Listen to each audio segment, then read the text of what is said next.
The concept of foster care is seen in both the Torah and the Bible, which refers to caring for dependent children as a duty under law. The Quran carried on this tradition of caring for orphans and widows. There is indication in early Christian church records that orphan children live with widows who were paid by the church. There has been and will always be the need to care for children who are less fortunate. Today in the United States, we use a system called foster care. Jennifer S. Jones, author of Navigating Our Adoption Journey, defined foster care as a system designed to provide temporary living arrangements for children whose biological parents are unable to care for them. Close quote.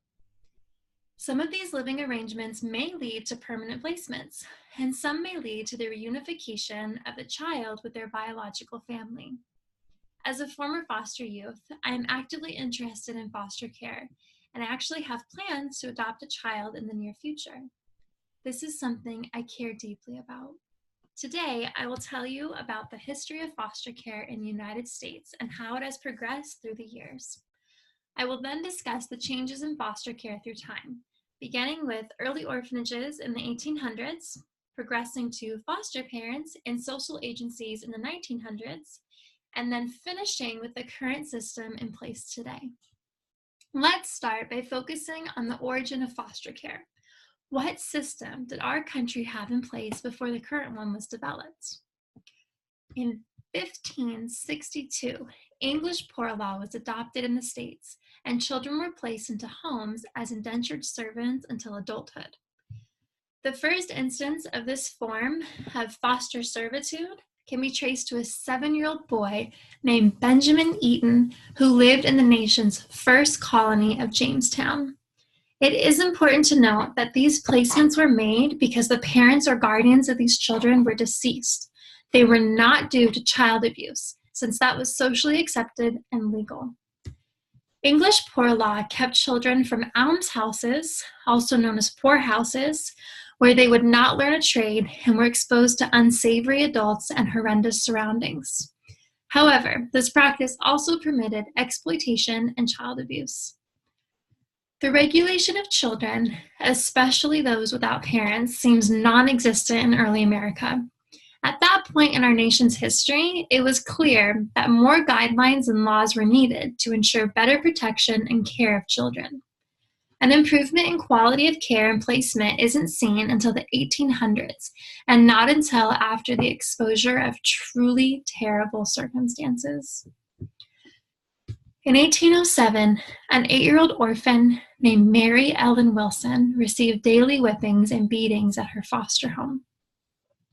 Since there was no legal protection in place for abused children, the attorneys for the American Society for the Prevention of Cruelty to Animals took on her case. Her attorneys argued that laws protecting animals from abuse should not be greater than laws protecting children. Mary's foster mom was convicted of assault and battery and given a 1-year sentence. In 1853, a minister named Charles Loring Brace founded the Children's Aid Society in New York City. Due to the large amount of immigrant children sleeping in the streets of New York, he started the orphan train movement, which sent orphan children by train to live in farms across the country and in Canada. From 1854 to 1929, it is estimated that over 250,000 orphaned, abandoned, and homeless children were placed in homes throughout the United States and Canada. Families receiving these children were not screened, and little to no post-placement follow-up ever occurred. Some children were treated as family with love and respect, while others were abused and treated as slaves. Despite the lack of protection for children, Brace's system provided a way to house and care for these children, and it became the foundation for the foster care system we have in place today. Due to the New York Children's Aid Society's placements, sectarian social agencies and state governments became involved in foster home placements. Many other changes occurred during the late 1800s, which benefited youth in foster care. In 1865, Massachusetts began paying board to families who took care of children too young to be indentured. In 1885, Pennsylvania passed the first licensing law, requiring all placement families to be licensed by the state. Pennsylvania also passed a law which made it a misdemeanor to care for 2 or more unrelated children without a license. In 1893, South Dakota began providing subsidies to the Children's Home Society for its public child care work. The laws passed in the 1800s paved the path for many laws passed in the 1900s that increased the quality of foster care for dependent children. Much progress had been made throughout the centuries, but some old practices were still in place due to tradition and lack of awareness. By the 1900s, America's state and federal courts had validated the authority of the state to step in and remove children from their homes in response to abuse or neglect. In the early 1900s, Henry Chapin, a New York pediatrician and founder of the Speedwell Society, circulated statistics showing orphanages literally sickened and killed alarming numbers of children. In 1910, there were well over 1,000 orphanages in the United States, and their average size had grown considerably since the late 19th century. Around this time, the first social work school in the country, the New York School of Applied Philanthropy, opened its doors.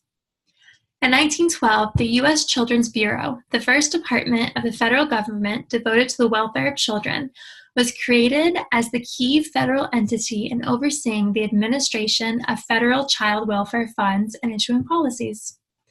The country had awakened to the need for permanent change from orphanages. It also began to accept the reality that family preservation is not always possible and should not come before the needs of the child. Foster care, as our country's answer to the unplaced or ill-placed children, was becoming more accepted, but changes on a national level were necessary for the preservation and legitimacy of the program. In 1935, the Social Security Act was passed, which authorized the first federal grants for child welfare services with the stipulation that state inspections of all foster families' homes must take place prior to placement. The Adoption Assistance and Child Welfare Act of 1980 established federal procedural guidelines for children entering foster care and required courts to regularly review child welfare cases. In 1997, the Adoption and Same Families Act was passed, which put less emphasis on reuniting biological families and more focus on putting the child's health and safety concerns first. Since the 1980s, the federal child welfare law has been amended with the goal of system improvement. Some notable changes are increased support of kinship care and resources for older youth in foster care.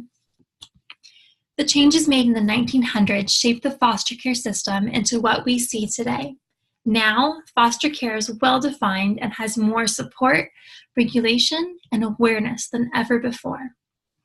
In the United States today, there are roughly 429,000 children in foster care. These children can be placed in several different types of foster homes.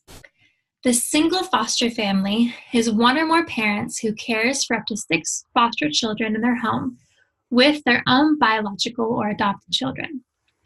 Group homes are homes where a small number of unrelated people in need of care, support, or supervision can live together. These are better regulated and monitored than they were in the past. Kinship care is when foster children are placed in the home of a relative or person who knew the child before he or she was removed from the home. The kinship foster care provider receives the emotional and financial support a foster parent would receive from a foster care agency, but already has an established relationship with the child. Today, many organizations exist to voice the rights and needs of these dependent children, including, but not limited to, court-appointed special advocates, Together We Rise, One Simple Wish, and Foster Care to Success. These organizations, and thousands like them, advocate, mentor, teach, encourage, and lobby for youth in the foster care system and their caretakers. Over the centuries, foster care in the United States has changed tremendously. Understanding foster care's background and history provides important context. The training, courses, home inspections, and other requirements of of prospective foster parents are in place for a reason and aid in the protection of the foster children. Many resources are now available which contribute to the mental, physical, and emotional health of the child. The progress in foster care is made possible by the hard work of caring individuals throughout our nation's history. Progress in this field is slow, since it takes about 18 years to see the outcome of choices made in the life of the child. The foster care system in place today is not perfect, but it is continually improving. Lloyd Jones said, "Those who try to do something and fail are infinitely better than those who try to do nothing and succeed." Close quote. Foster care has its roots in darkness, but out of that darkness comes hope. We need to know the history of foster care and stay informed about the direction foster care is headed in. Ask the questions, stay educated, and be part of the change. What we do, say, and support becomes the reality for the future of children in foster care.